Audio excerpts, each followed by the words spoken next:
Hey everybody, and welcome to How to Become a Freelancer in 30 Days. This is Anthony Chatfield, and you're watching Day 7. Today we're going to talk about how to identify your brand and determine how people will find you and what you will be known for. This is one of those few things that a lot of freelancers don't spend much time doing, and I will be the first to admit that I did not do it for many years myself. Honestly, I didn't really get into this as much until I had started my agency and was selling something a little bit bigger. And I really wish I had done it earlier, for a lot of reasons. Here you can see a picture of my blog where I regularly post articles about marketing and productivity. And I still to this date get requests to do work for people, and I don't really freelance much anymore. Back in the days when I did, this would have been fantastic. So one of the things I've put together here is kind of a rundown of some of the stuff you can do to build your brand and make sure people find you when they're looking for you and find the stuff you want them to find. And more specifically, that all the things you do will help you find new work. Okay? So we're going to be establishing the core brand you will use to promote your services and offerings online, whether that's your name or the name of a business or whatever it ends up being. We're going to choose or start the process of choosing a business name and website domain. And then we're going to evaluate business potentials of your freelance efforts. This is all kind of that early on stuff. You know, ideally you're in the background, you're bidding, you're looking at stuff on Elance, but you're also now going to start looking at ways to build out a larger business and hopefully automate this to some degree so people start finding you instead of you having to go find them.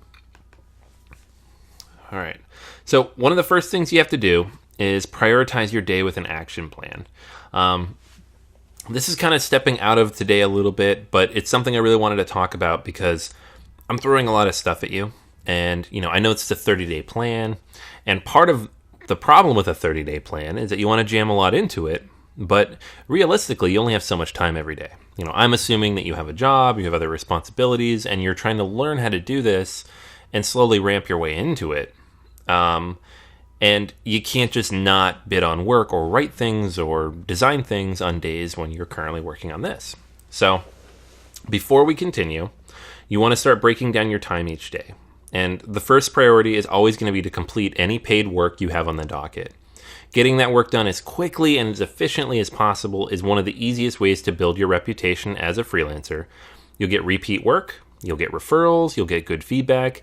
You got to do it. So don't put off doing good work just to build your business. It should always be your first priority. Priority number 2 is promoting your services. And that's going to be things like bidding on new projects on Elance. It's going to be adding pages to your website. It's going to be promoting yourself through social media, whatever it ends up being, maybe networking events after work. This is how you're going to get people to find you and actually hire you to do stuff. And then third is building your business. And while today that's what we're talking about, it's not the top priority on any given day. So I want to talk about it early. I know we're still in the first week of the program, but I don't want you necessarily to be doing this first. So it's a bit of a catch-22, but hopefully that makes sense. We just don't want to miss the boat in terms of actual income opportunities to build out a business. It's going to take a little bit more time than 30 days to build that business, but now is when we start laying those roots. All right?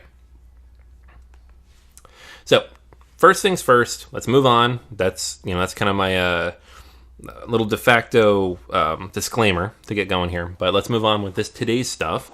Let's talk about choosing a business name. How are people going to know you and your services? So building a business does not have to be done today. The key is to think of your efforts as a business, not just another side project. I've said this like 3 times. I'm going to keep saying it. Apologies in advance. I can be a broken record on some things for good reason. If you hear it multiple times, assume it's for good reason. And then think about how people will identify you. When you're online, you're not interacting with a human being directly. You're not talking to them. You're not seeing them. You're writing something, they're reading it. It's very indirect.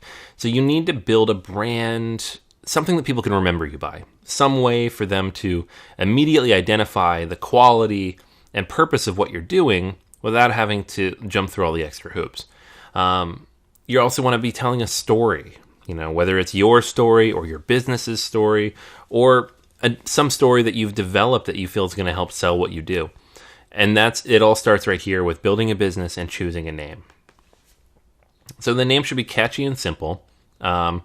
If you want something original or unique, check to see if it's been trademarked already in your country. Most countries will have some kind of database you can search for to check for trademarks. Usually the easiest way is to see if the domain is available. If the domain is available, it's probably not trademarked. And if all else fails, use your own name. It's really easy, and you don't have to worry about trademarks or any of that. It's your name. You own it. And you can brand pretty much anything. So you don't have to be too clever. You don't have to come up with a brand new name. You don't need the Amazon logo. You don't need, to be Google, some made up thing. You just need to be memorable. And whether that's very specific to what you do or it's more specific to your name, that's the goal. All right. And then step 2 of that is to choose a website address. You want to use a .com. So as you choose your name, make sure it's available as a .com. You want to match your company name as closely as possible. Ideally, it's an exact match. So probably don't want to pick a name that's too short or too general. Keep it as short as you can. This is a mistake I made with a couple of my business names. A little bit too long, hard for people to remember. Trying to keep it succinct and to the point. And then when it is time to buy your domain, I always used GoDaddy. It's easy, it's quick, it's affordable. I don't really like the business very much, having worked with them for a few years, but I've never had a problem. So it is, if you're looking for reliable and easy, that's a big company. They're not going anywhere. Another one that falls into that group is Network Solutions, about as big. So if you want a big one that you can trust, that's the way to go. One caveat to that, when you buy your domain name, don't buy the hosting there. We're going to buy hosting somewhere else. It's one of those simple things you got to do just to protect your website and protect yourself. If there's a problem or you want to cancel down the line, you don't want it to be pain. So domain name will live one place, website will live somewhere else. For now, though, we're looking at buying the domain name. One more thing on this, too. If you don't have the money for it and a domain name costs $15, $20 or so, not a big deal. This is not the first thing you need to do. You can also start with a free website somewhere that doesn't require a domain name. You can use Wix or Squarespace. They'll give you free space to get going, or even WordPress.com. The goal is to have a space online, and that's really the purpose of all this. Long term, though, you want to be able to buy that website address and build a site on it. But if you aren't doing that in the first 30 days, 100% makes sense. You want to save that money. You want to see how this goes. But it's something to keep in mind. I would still do the research and make sure it's available. All right. And then in terms of long-term business potential, keep in mind the long-term business potential of your brand. Make sure it's something you can use in various areas. If you want to grow in different areas, don't be too specific. For example, my first business, I named it Seattle Freelance. I was so proud of that name because it was the most descriptive thing you could possibly pick. I got seattlefreelance.com. You can actually still go there. It's up. And I lived in Seattle and I did freelance. It was amazing. I got work out of that just because it existed. The problem is that when I moved to New York and started my agency, I wasn't in Seattle anymore, and B, I wasn't freelancing anymore. So I had to start a new business. I left Seattle Freelance behind. I let the license lapse, and I started a new business, Great Leap Studios, that allowed me to build an agency on top of the freelancing I had been doing. So if you plan on doing something more with it, try to think in advance. If you don't yet, that's not a big deal. Don't worry about it. Starting a new business is not really that much work, surprisingly. But if you do plan on doing something additional with it, even in the next year or two, try to think of something a little more open-ended that you can use to build from there. All right. So that's everything for today. Today's actions, what I want you to do, create a very simple priority plan for the next week. If you have your first project, make sure that's at the top. Make sure you leave time every day to bid on new projects. Make sure you leave time every day to work on building out your platform. And then start thinking about the business naming process. You don't need to pick a name right away, especially if you're not ready to buy a website address. But start thinking about it, start asking around, start brainstorming ideas. You have lots of time, but if you don't use that time, eventually you're just going to have to do it for something silly like taxes.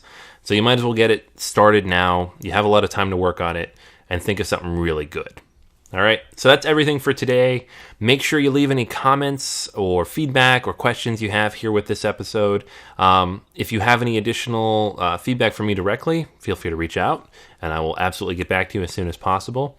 And make sure to leave a rating for the course. I'd absolutely appreciate it. That's everything for day 7. Next up is day 8, and look forward to talking to you tomorrow. All right, thanks.